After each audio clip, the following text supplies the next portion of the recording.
नमस्कार, स्वागत है आप सभी का गणेश एस्ट्रो हेल्प में।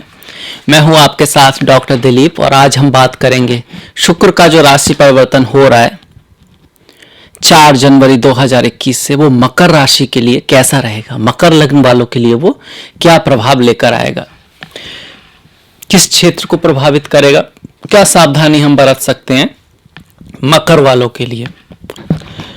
मकर वाले लोग बहुत ही दृढ़ निश्चय वाले, मेहनत करने वाले, जीवन के सेकंड हाफ में सक्सेसफुल होने वाले, प्रैक्टिकल और सॉलिड कदमों पे चलने वाले, रिस्क ज़्यादा नहीं लेते, ट्रेडिशनल वे पे चलकर सफलता प्राप्त करने वाले और बहुत अच्छे क्रिएटिव होते हैं। आर्ट्स मीडिया के फील्ड में बहुत अच्छा करते हैं पर सॉलिड चीज़ों पे चलते हैं। खैर, हमारा वीडियो चूंकि शुक्र के बारे में है, क्या परिवर्तन है, हाँ, तो हम शुक्र की बात करते हैं। शुक्र खूबसूरती को दिखाते हैं, चाहे वो फूल हो, स्त्री हो, प्रकृति हो, एप्पल का टेलीफोन हो, कोई भी चीज़ जो खूबसूरत है, शानदार है, जिसे देख के आप कहें वाह क्या क्या चीज़ है, मतलब जो अपने आप में इतनी चीज़ खूबसूरत हो जो आपको थोड़ा सा भुला दे कि आप उसके लिए 2 रुपये, भले ही उसकी कीमत 2 रुपये हो पर वो इतनी देखने में ऐसा लगे कि आप 20 रुपये भी दे दें। जैसे कि आप ब्रांडेड कपड़े हैं, ऐसा तो नहीं है, कपड़ा तो वहाँ पे भी कॉटन ही है पर वो जब उस पर जो ब्रांड लग जाता है तो एक एक शर्ट की कीमत 10,000, 50,000 या 5,000 जो भी है उसके अकॉर्डिंग ब्रांड के नाम से जो चीज़ बिक जाए वो शुक्र है। जो चमक धमक है वो शुक्र है। जैसे फिल्म इंडस्ट्री है, उसमें कितनी चमक धमक है, तो ये सब चीज़ें शुक्र से जुड़ी हुई हैं। व्यक्ति के अंदर किसी चीज़ को खूबसूरती की परख, खूबसूरती का सेंस होना, ड्रेस का सेंस होना, खूबसूरत होना, आकर्षक होना, ये भी शुक्र दिखाते हैं। इसके साथ साथ शादी, विवाह, प्रेम, एक दूसरे के साथ व्यवहार, समाज में सिर्फ पति पत्नी या ऐसा नहीं कि लड़के लड़की के बीच की ही खूबसूरती, वैसे भी नॉर्मली आप किस तरह से बिहेव करते हैं सभी के साथ, वो भी शुक्र दिखाते हैं। तो शुक्र जिसका अच्छा होगा वो लोग काफ़ी इस चीज़ में माहिर होते हैं, अच्छे से व्यवहार करने में। यही कारण होता है कि वो धनी हो जाते हैं, पैसा आता है, ऐसे नहीं आता है। कर्म प्रधान विश्व रच राखा, होइए वही जो राम रच राखा, कर्म प्रधान विश्व रच राखा, जो जस करिए ताफल चाखा। वो होते भी उनमें कुछ क्रिएटिविटी, ऐसी बात होती है कि उनके साथ बैठ के सभी को अच्छा लगता है और ये चीज़ फिर उनके बिजनेस को, काम को धीरे धीरे आगे बढ़ा देती है। तो ऐसे होते हैं शुक्र। ऐसे में शुक्र का 12वें भाव में जो गोचर है वो अच्छा कहा गया है।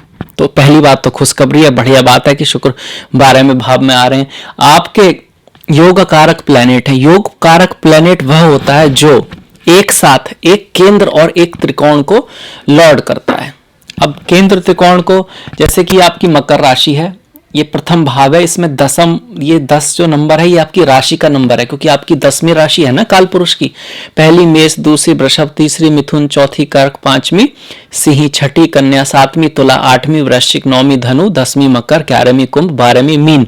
तो जो नंबर हैं 1, 2, 3 ये राशियों के नंबर हैं। भाव ये आपका पहला है, तो पहले भाव में 10वीं राशि मकर है, दूसरे भाव में 11वीं राशि कुंभ है, तीसरे भाव में 12वीं राशि मीन है, चौथे भाव में पहली राशि मेष है, 5वें भाव में दूसरी राशि वृषभ है, तीसरे भाव में तीसरी राशि मिथुन है, 7वें भाव में चौथी राशि कर्क है, 8वें भाव में 5वीं राशि सिंह है, 9वें भाव में 6ठी राशि कन्या है, 10वें भाव में 7वीं राशि तुला है, 11वें भाव में आपकी 8वीं राशि वृश्चिक है और 12वें भाव में आपकी धनु राशि है, 9वीं राशि है। इसमें आपके शुक्र आ रहे हैं। तो आप कह सकते हैं कि 10म भाव का स्वामी, क्योंकि शुक्र 2 राशियों को लॉर्ड करते हैं, तुला और वृषभ। शुक्र 2 राशियों को लॉर्ड करते हैं, तुला और वृषभ, और तुला दूसरी राशि है। तुला जो है वो 7वीं राशि है, वृषभ दूसरी राशि है। तो 5वें हाउस का 5th भाव का स्वामी और 7म भाव का स्वामी 12वें भाव में आ रहा है। तो सभी के लिए 12वें भाव में शुक्र का गोचर सुख भोग को बढ़ाता है, ऐश्वर्य की चीजें जीवन में लाता है, हॉलीडेज अच्छे होंगे आपके, अच्छी वाइन, अच्छा कपड़ा, अच्छा म्यूजिक, ये सब आपका सुनने का मन करेगा। ये नॉर्मल है 12th हाउस के लिए, सभी के लिए। थोड़ा व्यक्ति ऐश आराम पे ज्यादा खर्च करता है, थोड़ा सा आराम तलब होता है, और जन्म कुंडली में शुक्र हो तो उनको अक्सर सुख भोग की चीजें काफी हद तक कहते हैं ना कि फैमिली से ही मिल जाती हैं। फैमिली से मिल जाती हैं या फिर कहीं जाते हैं तो शादी ऐसी जगह हो जाती है कि वो चीज़ें उनको खुद ही कहीं ना कहीं से, खाने की चीज़ें, पीने का, कपड़ा, ये सब, गाड़ी वगैरह का सुख उनको अच्छा रहता है। तो वही चीज़ें आपकी लाइफ में भी आएंगी। और स्पेशली आपका क्या मतलब आएगा, दसम भाव का जो स्वामी है वो गया 12th हाउस में। दसम भाव क्या है, ख्याति, पद, पोजीशन, पोस्ट, समाज में आपकी स्थिति, आपका कर्म, आपका आचरण, किस तरह का आचरण आप कर्म के स्थान पर करते हैं, वो दसम भाव है, वो गया 12th हाउस में।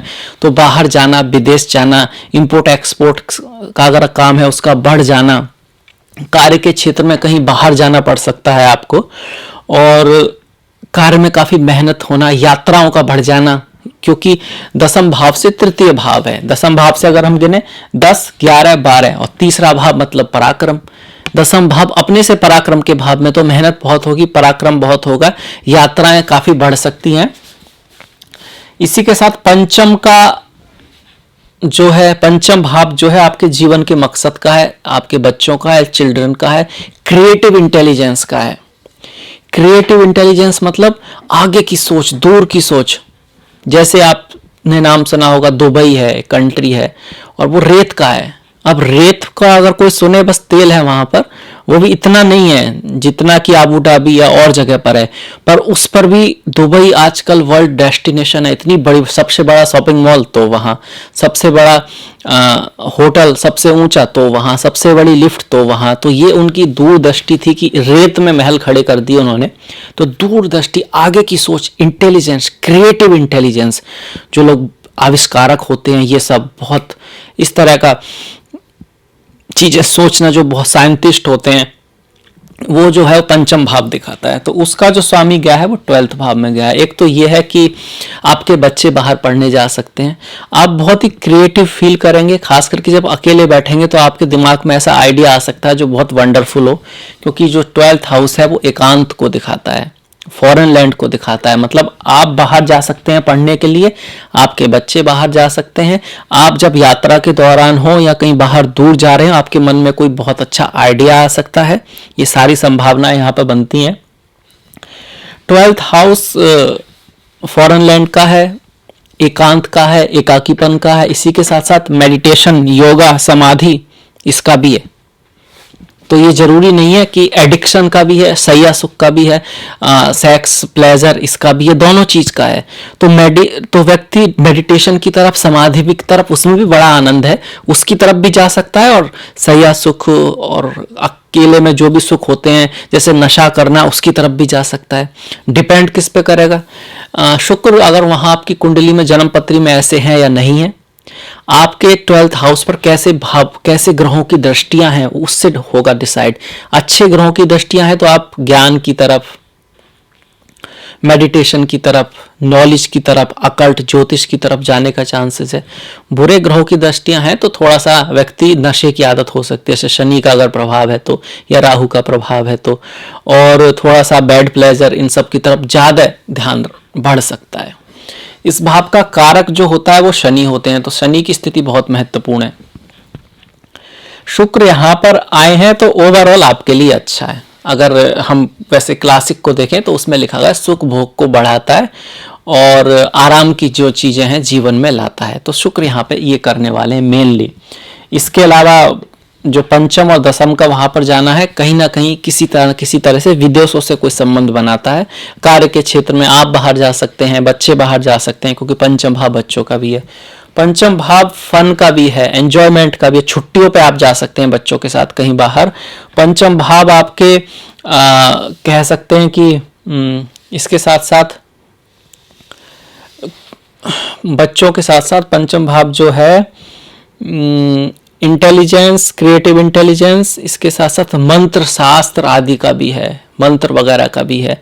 तो ऐसे में मंत्रों के भाव का स्वामी, ज्ञान के भाव का स्वामी 12th हाउस में जाना मंत्र सिद्धि आदि को भी दिखाता है। हालांकि ना तो बहुत कम लोग ऐसे होते हैं जो किसी मंत्र को सिद्ध आदि करना चाहते हैं या मंत्रों के में डूबना चाहते हैं, मंत्र को समझना चाहते हैं। तो उस केस में आप कह सकते हैं कि शिक्षा आदि में शिक्षा आदि में जब आप एकांत में होंगे तो आप बहुत अच्छी तरह से उसके अंदर जा सकते हैं, डूब सकते हैं। अगर आप पोइट हैं, अगर आप इस तरह का चित्रकार हैं, क्रिएटिव इंटेलिजेंस जहाँ पर चाहिए, जहाँ पर चीज़ों को रटना नहीं, आगे की दूरदृष्टि से कुछ बनाना, सोचना कुछ इस तरह का है, तो उसके लिए बहुत बढ़िया ये गोचर रहने वाला है। अगर हम इस जो गोचर है उसका शुभ रिजल्ट और बढ़ाना चाहें तो माता लक्ष्मी की पूजा, क्योंकि शुक्र को सीधा सीधा माता लक्ष्मी से जोड़ा गया है। सफाई का ध्यान, तन की सफाई, मन की सफाई, कार्य में जहां भी आप काम करते हैं ऑर्डर हो, साफ सफाई हो, बहुत अच्छा हो। स्त्रियों का सम्मान, बच्ची जो होती हैं उनको माता लक्ष्मी से जोड़ा गया है। स्त्रियों को माता लक्ष्मी से जोड़ा गया है, तो माताओं का सम्मान, बहनों का सम्मान, जो भी स्त्रियां हैं उन सभी का सम्मान करना। एक के साथ साथ इंद्र और इंद्राणी, इंद्र की जो पत्नी है सुचि, उनसे भी शुक्र को जोड़ा गया है। तो हालांकि उनका जो पूजा है बहुत ज़्यादा फेमस नहीं है, तो मेनली माता लक्ष्मी की ही पूजा की गई है, पर इंद्र की जो पत्नी सुचि है उनसे भी जोड़ा गया है। और सुचि का एक अर्थ होता है पवित्रता, साफ सफाई, तो साफ सफाई का ध्यान रखना, उससे आप शुक्र का प्रभाव बढ़ता है। इसके साथ साथ इलायची, जो आयुर्वेद में कुछ ऐसी जड़ी बूटियां बताई गई हैं जो शुक्र से जोड़ी गई हैं, तो उनका उपयोग, इलायची, जो छोटी इलायची जो होती है वो, नींबू, दही, इनका उपयोग खास करके शुक्रवार को, और वैसे भी इन चीजों का दान भी जो है शुक्र को शुद्ध करता है। क्योंकि आयुर्वेद, ज्योतिष, वास्तु, ये एक ही त्रिकोण के आप कह सकते हो कि पहलू हैं, एक ही त्रिकोण के पहलू हैं, अलग अलग नहीं है। तो इसी के साथ मैं मकर के लिए जो शुक्र का गोचर है उसका जो वीडियो है वो समाप्त करता हूं। मुझे आशा है आपको पसंद आया होगा। प्लीज अगर आपको पसंद आया है तो लाइक कीजिएगा, शेयर कीजिएगा, घंटी वाला जो बटन है उसको दबाना मत भूलिएगा। आपका सहयोग बहुत महत्वपूर्ण है। मैंने डिस्क्रिप्शन में अपना लिंक दिया है फेसबुक का, इंस्टाग्राम का, ट्विटर का। Please like, please follow. इसी के साथ मिलेंगे नेक्स्ट वीडियो में। तब तक के लिए अपना ख्याल रखिएगा, अपनों का ख्याल रखिएगा। नमस्कार।